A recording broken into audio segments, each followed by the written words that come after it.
우리 하나님은 우리를 사랑하십니다. 지금도 사랑하세요. 그래서 우리 하나님께서 우리를 사랑하신다는 표가 뭐냐? 우리를 위해서 독생자 예수 그리스도를 이 땅에 보내주셨습니다.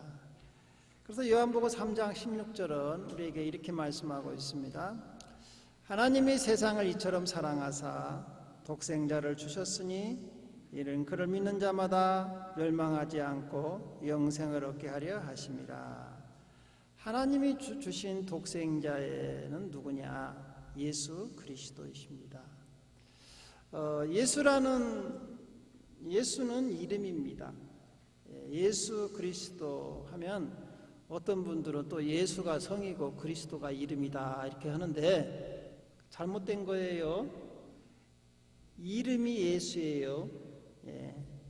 그리고 그리스도라는 뜻은 뭐냐 하면 예수가 그리스도의 직무를 담당했다. 그리스도라는 것은 헬라어인데 메시아라는 뜻이에요. 구원자라는 뜻이죠.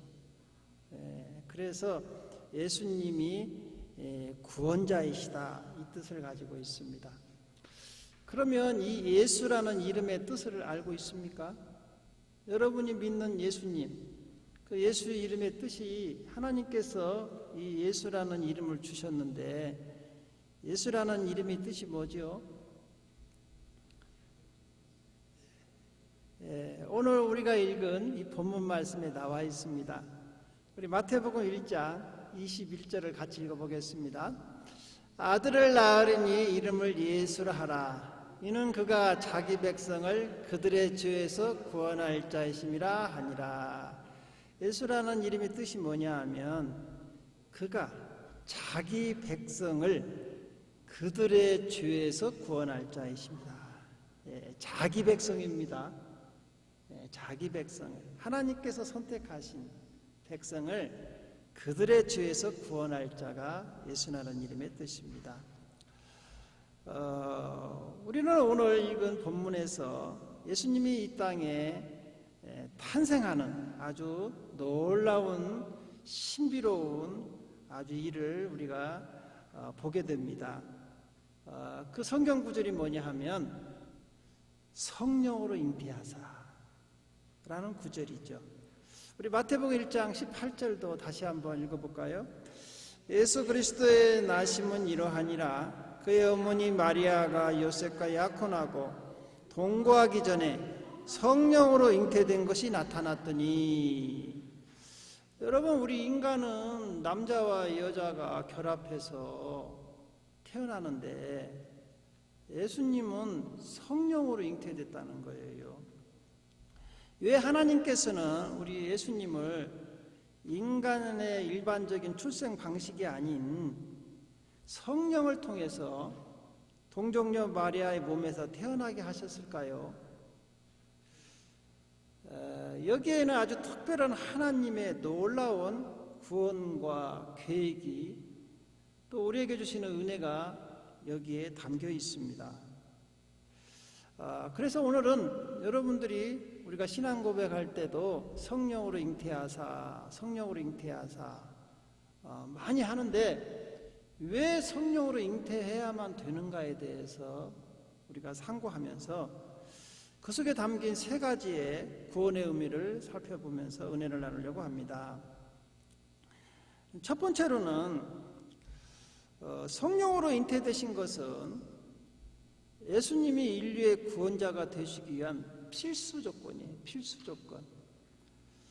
하나님께서는 첫사람 아담이 범죄했을 때 구원자를 보내주시겠다고 약속하셨습니다. 인류를 구원할 구원자는 인류가 죄와 사단과 죽음에서 건져주시기 위해서 하나님이 보낸 구원자가 있는데 그 구원자가 누구냐? 여자의 후손이라는 거예요. 그래서 창세기 3장 15절은 이렇게 말씀하고 있습니다. 내가 너로 여자의 원수가 되게 하고 내 후손도 여자의 후손과 원수가 되게 하리니 여자의 후손은 네 머리를 상하게 할 것이요 너는 그의 발꿈치를 상하게 할 것이니라 하시고, 여기서 보면 여자의 후손이라고 나옵니다. 여자의 후손이라는 뜻은 뭐냐 하면 인간의 출생 방식인 남자와 여자의 그런 씨로 결합돼서 태어난 게 아니고 여성의 몸만 빌려서 성령으로 잉태되어서 오신다는 거예요. 그걸 갖다 여자의 후손이라고 그래요. 여자의 몸을 빌려서 오신 분. 왜 이 방법이 중요할까요? 그것은 원죄 때문에 그래요. 원죄. 아담이 지은 원죄 때문에. 여러분, 첫사람 아담이 하나님께 불순종해서 죄가 들어왔잖아요. 그래서 이 모든 아담의 후손들은 다 이 아담이 지은 원죄 아래 태어나는 거예요. 로마서 5장 12절은 이렇게 말씀하고 있습니다. 그러므로 한 사람으로 말미암아 죄가 세상에 들어오고 죄로 말미암아 사망이 들어왔나니 이와 같이 모든 사람이 죄를 지었으므로 사망이 모든 사람에게 이르렀느니라. 그래서요, 우리 인간은 태어나면서부터 아담이 지은 원죄를 가지고 태어나는 거예요. 그래서 죄악 가운데 태어나게 돼 있어요. 그래서요, 이 세상에 있는 모든 인류는 한 명도 의인이 없어요. 다 죄인이라는 거예요. 로마서 3장 10절은 이렇게 이야기합니다. 의인은 없나니 하나도 없도다. 한 명도 없어요. 그렇기 때문에 이런 죄와 사단과 죽음에 빠져있는 우리 인류를 구원하기 위해서는요, 죄 없는 구원자가 오셔야 돼요. 그래서 죄 없는 구원자가 필요하시기 때문에 예수님이 성령으로 잉태된 거예요. 만에 하나 예수님이 죄가 있다 하면 구원자가 될 수가 없습니다. 왜냐하면 죄 있는 사람은 죄 있는 사람을 대속할 수가 없어요. 그래서 구약에서는 죄인 인간을 용서해 주시기 위해서 죄 없는 흠과 티가 없는 동물들이 죽어서 그 피를 가지고 하나님께 신원함으로 그 죄를 용서받았어요. 그렇기 때문에 성경에는 뭐라고 말합니까? 피 흘림이 없음즉 죄사함이 없다. 왜 피를 흘려야 하냐? 피에는 생명이 있다고 했어요. 죄의 싹은 뭐냐? 사망이거든요. 그러니까 누군가 다른 사람의 죄를 용서하려면 내가 대신 죽어야 한다는 거죠. 그래서 구약에서는 죄 없는 동물들이 죽었어요. 이것이 불완전한 거예요. 히브리에서 보니까 이게 완전하면 예수님이 오실 필요가 없어요. 그래서 구약에서는요, 죄를 없애는 게 아니라 죄를 뭐 한다? 덮어. 속죄라는 뜻이 속죄. 이렇게 덮어놨어요. 안 보이는 거예요. 안 보이는 거예요. 덮어놓은 거예요. 여러분 지나가다가 이렇게 무슨 배설물 있으면 안 보이게 이렇게 덮어놓죠? 근다고 해서 그 배설물이 없어진 게 아닙니다. 구약에는 이처럼 죄를 갖다가 덮어놓은 거예요. 이게 속죄라고 하죠. 속죄. 근데 우리 예수님께서는 이 땅에 오셔가지고 이 죄를 싹 치워버렸어요. 이걸 갖다 속량이라고 그래요. 속량. 그래서 구약의 제사가 온전하면 예수님이 오실 필요가 없는데 온전하지 않기 때문에 우리 인류의 모든 죄, 아담부터 지금까지 살아있는 모든 사람들의 죄를 다 청산하기 위해서는요, 죄 없는 인간이 죽어야 돼요. 대신 죽어야 돼요. 그래서 하나님께서 이 인간에는 그런 의인이 없잖아요. 그래서 자기 아들 예수님을 인간의 몸을 입혀서 이 땅에 보내시는 거예요. 그때 보낼 때 어떤 방법을 썼느냐? 원죄를 짓지 않기 위해서 성령으로 예수님을 동정녀 마리아의 몸에 심은 걸 믿으시기 바랍니다. 그래서 마태복음 오늘 우리가 읽은 1장 20절에는 이렇게 말씀하고 있어요. 이 일을 생각할 때 주의 사자가 현명하여 이르되 다윗의 자손 요셉아 네 아내 마리아 데려오기를 무서워하지 말라. 그에게 잉태된 자는 성령으로 된 것이니라. 성령은 생명의 영이에요. 여러분 창세기에 보니까 이 하나님이 이 세상을 천지를 창조하시고 혼란 가운데 있을 때 여호와의 영 성령이 운행하셨다 그러잖아요. 그래서 생기를 불어넣어서 호흡을 주신 거예요. 사람을 만들고도 흙으로 만들었잖아요. 그 코에다 생기를 불어넣으신 분이 누구냐? 성령이에요. 그래서 여러분 성령은요 지금도 우리와 함께 하십니다. 여러분에게 생기를 불어넣어 주는 거예요. 에스겔서에 보니까 마른 뼈에게 생기가 들어가니까 큰 용감한 군대가 되더라 그러잖아요. 여러분이 연약한 육신에도 성령께서 생기를 불어넣으면 강건해질 줄 믿습니다. 네, 이 시간 여러분 아프신 부위에 기도하십시오. 성령님 나에게도 생기를 불어넣어 주시오. 네, 그래서 저는요 아침에 일어나면 어떤 기도를 하느냐, 주님 뭐 멀리 갈 것도 없어요. 침대에 앉아서 무릎을 고개를 숙이고 이렇게 기도하면 돼요. 주님 오늘 또 저에게 생기를 불어넣어 주세요. 성령님 저에게 생기를 불어넣어 주세요. 그러면요 머리부터 발끝까지 힘이 쭉 들어가는 거예요. 할렐루야. 해보시기 바랍니다.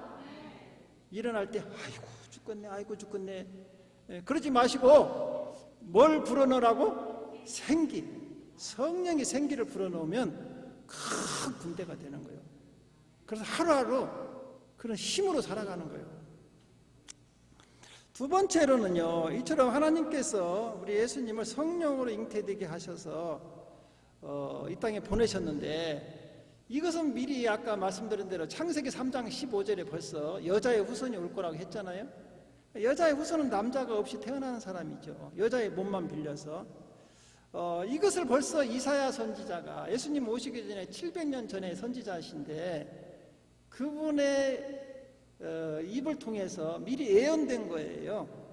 우리 이사야서 7장 14절을 같이 읽어볼까요? 시작. 그러므로 주께서 친히 징조를 너희에게 주실 것이라. 보라, 처녀가 잉태하여 아들을 낳을 것이요 그 이름을 임마누엘이라 하리라. 여기서 보십시오. 하나님께서 우리에게 구원자를 보내시는데 누구의 몸을 통해서? 처녀가 어떻게 잉태하는? 여러분, 처녀가 잉태하는 거 들어봤어요? 안 나죠, 여러분. 처녀는 잉태할 수가 없죠. 그런데 여기에서 이사야 선지자는요, 처녀가 잉태한다고 했어요. 어떻게 처녀가 잉태해요? 남편이 없는데? 신기하죠. 근데 또 아들을 낳는대요. 그런데 그의 이름이 뭐냐? 임마누엘이다. 임마누엘. 아주 신비로운 거죠. 그때까지만 해도 어떻게 처녀가 잉태한다는 거 생각도 못 했는데 아들을 낳을 것이다. 근데 그게 임마누엘. 자, 이사야 선지자의 예언대로 이제 하나님의 때가 참해. 여러분, 이 세상에는 때가 두 가지가 있다겠죠? 여러분이 시간이 있어요. 크로노스라고 하죠. 하나님의 때가 있어요. 카이로스라고 하죠. 이 세상의 역사는요, 하나님의 때, 하나님의 뜻대로 이루어지는 거예요. 그러면 여러분들이 기도하죠. 기도해가지고 하나님, 저 12월 말까지 제 기도 응답해 주세요. 그건 여러분의 시간이고, 기도 응답은 언제 이루어진다고요? 하나님의 때, 카이로스에 이루어지는 거예요. 하나님이 이루어지지 않는다는 게 아니고 이루어지긴 이루어지는데 언제 이룬다고요? 하나님의 때에. 많은 성도님들이 거기에 실망해요. 하나님, 저는 기도해서요 12월 달까지, 자기가 다 결정을 해버려. 그냥 12월 달까지 다 해줘. 그래 놓고는 또 안 들어준다고 또 뭐라고 그래. 하나님이 다 들어주시죠. 들어주시는데 어느 때 들어줘야 제일로 좋으니까? 하나님의 때. 하나님께서 때가 되면 이사야 선지자의 예언대로 예수님은 어디에서 나게 하시냐? 여자에게서 나게 하신다. 아까 여자의 후손 알죠? 그래도 여자에게 나게. 그래서 갈라디아서 4장 4절은 이렇게 말씀하십니다. 때가 참에 하나님이 그 아들을 보내사 여자에게서 나게 하시고 율법 아래 나게 하신 것은, 보십시오, 그래서 여자의 후손으로 오신 거예요, 예수님이. 이 모든 것을 이제 마태복음에 보니까 예수님이 직접 오셨어요. 이 예언대로.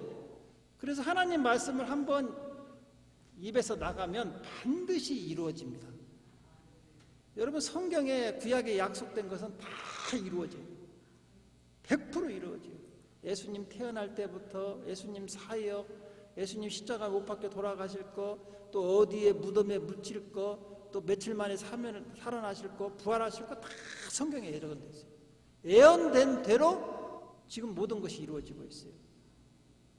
그러면 예수님께서 이제 성경에 보니까 예수님이 이제 다시 재림한다고 오는데 올까요, 안 올까요? 오시죠. 반드시 오시죠. 근데 언제 오실까요? 오케이, 할렐루야. 우리 즐거운 제자학교 성도들은 하나를 알려주면 열을 알아. 너무 똑똑해. 야, 목사가 할만해요.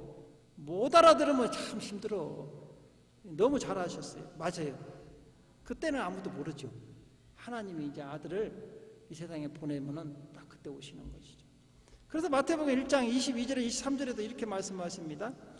이 모든 일이 된 것은 주께서 선지자들로 하신 말씀을 이루려 하심이니 이르시되 보라 처녀가 잉태하여 아들을 낳을 것이요 그 이름을 임마누엘이라 하리라 하셨으니 이를 번역한즉 하나님이 우리와 함께 계시다 함이라. 여기에서 보면 아주 이름이 임마누엘이라고 나오는데요. 이 임마누엘의 이름의 뜻이 뭐라고요? 하나님이 우리와 함께 계시다. 그러니까 여러분, 여자의 후손으로 오는데 누가 오느냐? 하나님이 온다는 거예요. 하나님이 오는데 하나님의 아들로 이 땅에 오신다는 것이죠. 그러니까 그래서 임마누엘이 어떻게 이루어졌느냐? 여러분, 하나님은 영이시니까 시공간을 초월하잖아요. 근데 하나님이 우리 인간의 몸속에 들어오시는 거예요. 인간의 몸속으로. 인간의 역사 속으로 들어오시는 것이죠. 그래서 여러분, 예수님이 이 땅에 태어났을 때 인간의 역사가 바뀌었어요. 여러분, 카렌다를 보면 BC가 있고 AD가 있어요. 지금은 우리는 AD입니다. BC라는 것은 Before Christ, 예수님이 오시기 전. AD는 지금 AD죠. AD 서기 지금 2025년이잖아요. AD, 안노 도미노, 하나님의 해. 그러니까 예수님이 오실 때부터 다시 역사가 시작되는 거예요. 그러니까 예수님 오시기 전 역사하고 예수님 오시고 난 후의 역사하고. 할렐루야. 아주 예수님은 그래서요, 이 역사라는 것은 영어로 히스토리라고 하잖아요. 히스토리가 역사라는 뜻이잖아요. 근데 그 히스토리의 그 두 글자가 합쳐져서 히스토리가 된 거예요. 히스, 그의 이야기, 스토리. 할렐루야. 별 공부를 다 해. 그의 이야기가 누구를 가리키냐? 예수님의 이야기야. 역사라는 게, 이 세상의 역사는요, 예수의 이야기라는 것이죠. 야, 역사가 다 뒤바뀌는 거예요. 예수가 가면. 여러분, 세상의 역사도 바뀐데 예수님이 내 안에 들으시고 우리 안에, 우리 가정에 들어오면 역사가 바뀌는 거예요. 다 뒤집어지는 거예요. 할렐루야. 과거 내가 예수님 만나기 전과 예수님 만난 후는 완전히 달라지는 거예요. 인생이 달라지는 거예요. 역사가 바뀌어버린다니까요. 그래서 이걸 예수님이 이제 우리 인간의 역사 속으로 들어오시는데 인간을 몸속에 들어온 거예요. 이걸 인카네이션이라고 해요. 하나님이 우리 안에 들어오신다. 아주 신비한 일이죠. 여러분, 하나님은 이 우주보다도 크신 분이 어떻게 내 안에 들어오시냐 이거예요. 어떻게 들어오냐 이거죠. 생각을 한번 해보세요. 이건요, 낙타가 바늘귀에 들어간 것보다 더 어려워요. 그죠? 불가능하죠. 하나님이 어떻게 우리 내 안에 들어오시냐. 이건 아주 어마어마한 신비한 것이고 축복이시죠. 그래서 이처럼 우리 예수님은 하나님이시고 하나님의 아들이신데 말씀이 육신이 되어서 우리 가운데 들어오셨다. 그래서 요한복음 1장 14절은 이렇게 말씀하십니다. 말씀이 육신이 되어 우리 가운데 거하심에 우리가 그의 영광을 보니 아버지의 독생자의 영광이요 은혜와 진리가 충만하더라. 그래서요, 예수 그리스도가 우리 안에 들어오신 분들은요, 하나님의 은혜와 지혜가 충만해진다는 거예요. 네. 이제 세 번째로는, 그러면 이제 잉태하신 우리 예수님은 원래 하나님이시에요. 성경에는 삼위일체 하나님이 계시잖아요. 성부 하나님, 성자 예수님, 성령 하나님, 삼위일체 하나님이 한 분이십니다. 이 예수님은 하나님의 본체시다. 그러나 하나님의 뜻에 따라서 인류를 구원하라는 소명을 받고 이 땅에 인간의 종의 형체를 가지사 인간의 몸을 갖고 입고 이 땅에 오신 거예요. 그래서 빌립보서 2장 6절에서 7절은 우리에게 이렇게 말씀하십니다. 그는 근본 하나님의 본체시나 하나님과 동등됨을 취할 것으로 여기지 아니하시고 오히려 자기를 비워 종의 형체를 가지사 사람들과 같이 되셨고, 우리 예수님은 하나님이셨어요. 그분이 인간을 구원하기 인간의 몸을 입고 태어나신 거예요. 그러니까 참 하나님이시면서 참 인간이셔요. 우리 골로새서 2장 9절을 보겠습니다. 그 안에는 신성과 모든 충만이 육체로 거하신다. 그렇죠. 예수님은 하나님이시지만 육체를 입고 오신 이유는 뭐냐 하면 우리를 먼저 대속하기 위해서 오셨고, 두 번째로는 우리가 겪고 있는 고통과 시험을 똑같이 당해보셨어요. 이 땅에 사시면서. 그래서 시험 당한 자를 구원하기 위해서, 위로하기 위해서 오셨어요. 그리고 세 번째로는 십자가에서 죽으심으로 완전한 구원 사역을 이루셨잖아요. 그리고 부활하시죠. 여러분, 예수님이 부활하지 않으시면 우리의 구원은 이루어질 수가 없어요. 그래서 참 인간이 아니면 대속할 수가 없어요. 그러니까 문무교에서 말하는 예수는요, 참 인간이 아니에요. 다 죄인이요. 죄가 있어요. 그러나 우리 지금 성경에서 말하는 예수님은 하나님이셨는데 성령으로 잉태돼서 우리와 똑같이 인간은 인간인데 뭐가 없다? 죄가 없다. 그래서 히브리서 4장 15절은 이렇게 말씀하십니다. 우리에게 있는 대제사장은 우리의 연약함을 동정하지 못하시가 아니요 모든 일에 우리와 똑같이 시험을 받으신 이르되 죄는 없으시니라. 죄가 있으면 우리의 대속자가 될 수가 없어요. 원죄로 인해서. 그래서 예수님이 성령으로 잉태될 수밖에 없다는 것이죠. 그래서요, 이처럼 예수님이 하나님이시지만 인간의 육체의 몸을 입고 오신 것을 부인하는 것, 아까 문무교도 부인하잖아요. 그걸 갖다가 적그리스도다 그래요. 요한일서 4장 2절 3절을 한번 읽어볼게요. 시작. 이로써 너희가 하나님의 영을 알지니 곧 예수 그리스도께서 육체로 오신 것을 시인하는 영마다 하나님께 속한 것이요 예수를 시인하지 아니하는 영마다 하나님께 속한 것이 아니니 이것이 곧 적그리스도의 영이니라. 오리라 한 말을 너희가 들었거니와 지금 벌써 세상에 있느니라. 벌써 세상에 다 적그리스도들이 있는 거예요. 예수님은 하나님이 아니다는 거예요. 그리고 아까 얘기했잖아요. 문무교. 속지 마시기 바랍니다. 벌써 성경은 다 이 얘기를 해놨어요. 몰라서 그러지 우리가. 다 이런 적그리스도가 나타날 것을 다 알고 있었다고. 여러분, 우리 예수님이 이처럼 참 하나님이시며 참 인간이신 우리 예수님께서 우리의 죄를 다 속량하시고 죽으셨다가 3일 만에 부활하십니다. 이 부활이요 아주 중요한 게, 왜냐하면 예수님이 죽어버렸으면 또 와야 돼, 또.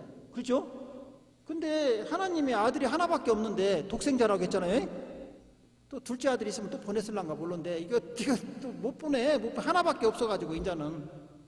그래가지고 예수님이 아까 성령으로 잉태됐지만 또 성령의 능력으로 또 부활하셔요. 할렐루야.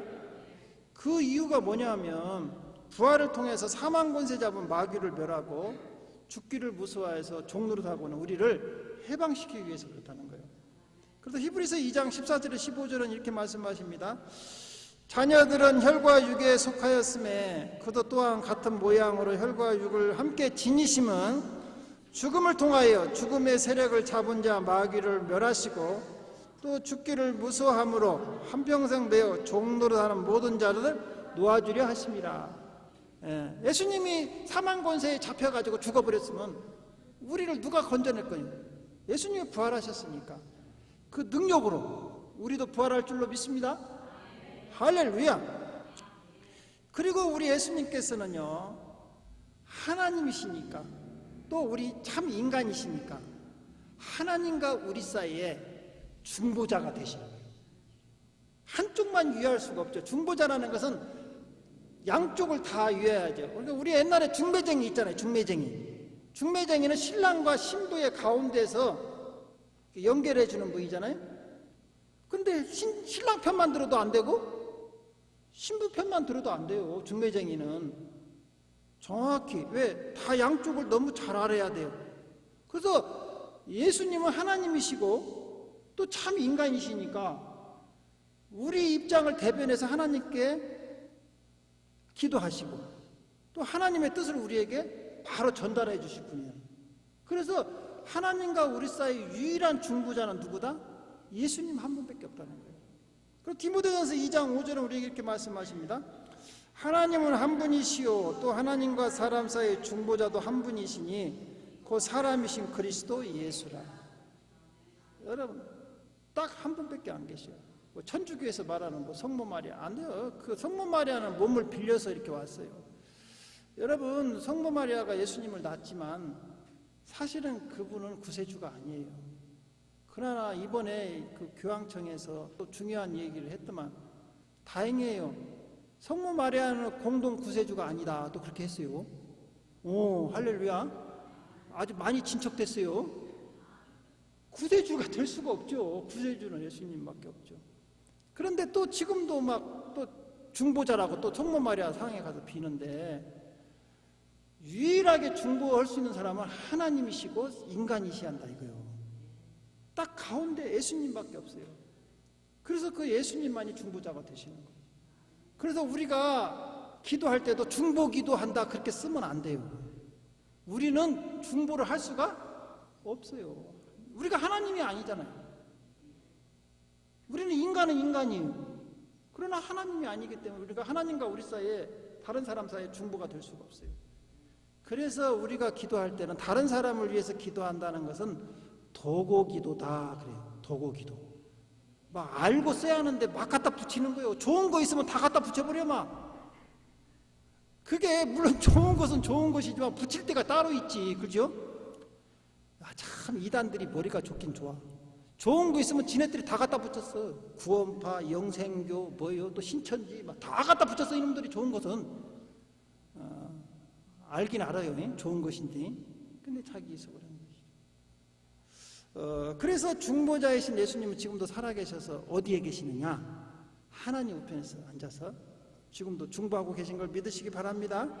로마서 8장 34절에 이렇게 말씀하십니다.